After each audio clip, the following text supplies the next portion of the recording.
Hi, my name is Jonathan Plante. I'm 29 years old. I'm a carpenter joiner.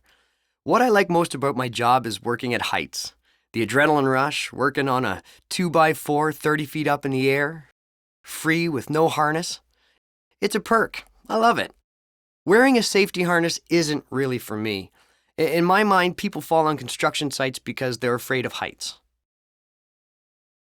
Whenever I see CSST ads on TV, it doesn't really affect me. It affects my girlfriend, my parents, my friends. But as I always tell them, it's all a big production. They're actors. They get paid to do that. Basically, it's just a put on. They do it to scare the workers. So I don't really pay any attention to it. On March 12th, 2007, I realized that workplace accidents don't just happen to others, to people who are afraid.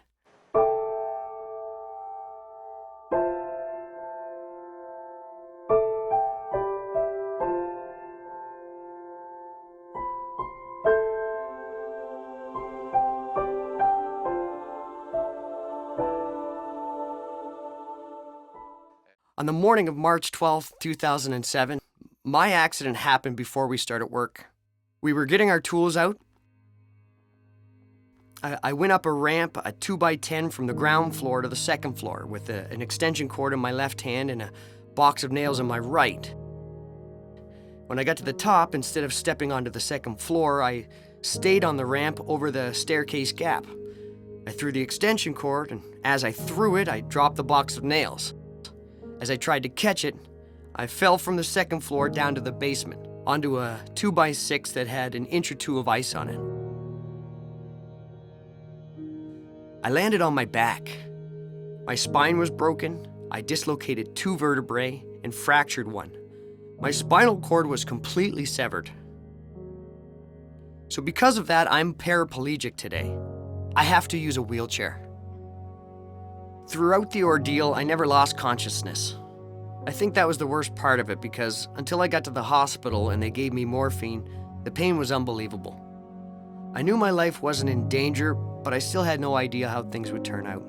My girlfriend talked to a doctor in the ER. He gave her a CSST form. It said Jonathan Plante, T10, T11 fracture, paraplegia. And boom, she went down. She passed out. She's a physiotherapist, so she knows exactly what paraplegia means. I had my operation the next day. It lasted 7 hours. They had to reconstruct my back. The real blow came the next day. The doctor was clear and frank. He came into the room. In 25 years, this is the worst I've ever seen. Usually the spinal column is just crushed, so there's usually a chance of recovery, but mine was severed. So the doctor said in the short to medium term, the chance of recovery is nil.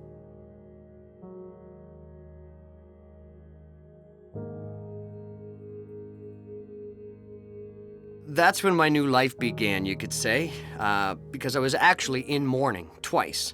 First, because I could no longer walk. Second, because I could no longer be a carpenter. I couldn't fathom it. I was working for my best childhood friend.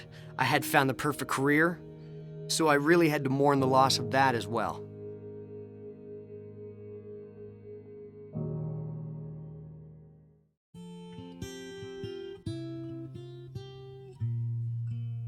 With paraplegia, right away you think of a wheelchair. But it's not just the wheelchair. Like I said, from the belly button down, I can't feel a thing. Inside or out, the bladder, intestines, sexual functions, everything is paralyzed.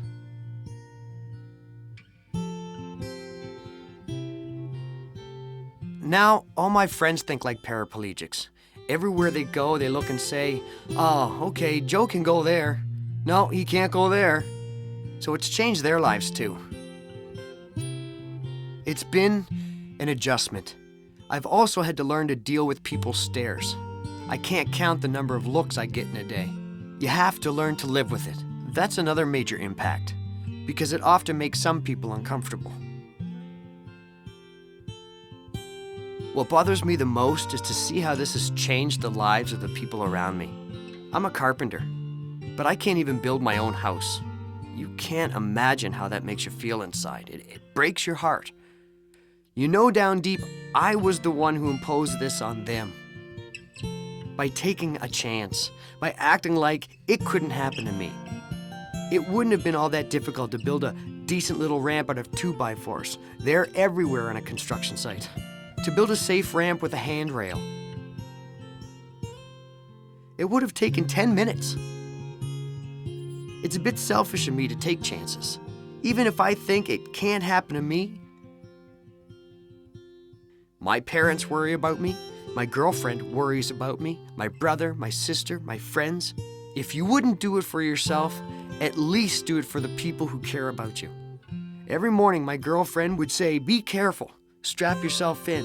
I'd say, yeah, harnesses are for sissies. I thought, what could possibly happen? I'm good with heights, I'm not afraid, I'm young, I'm fit, I'm strong, the same old song and dance. If I had built a decent little handrail, I would have dropped the box of nails, gone down to get it, and then gone back up. But I wouldn't have ended up like this.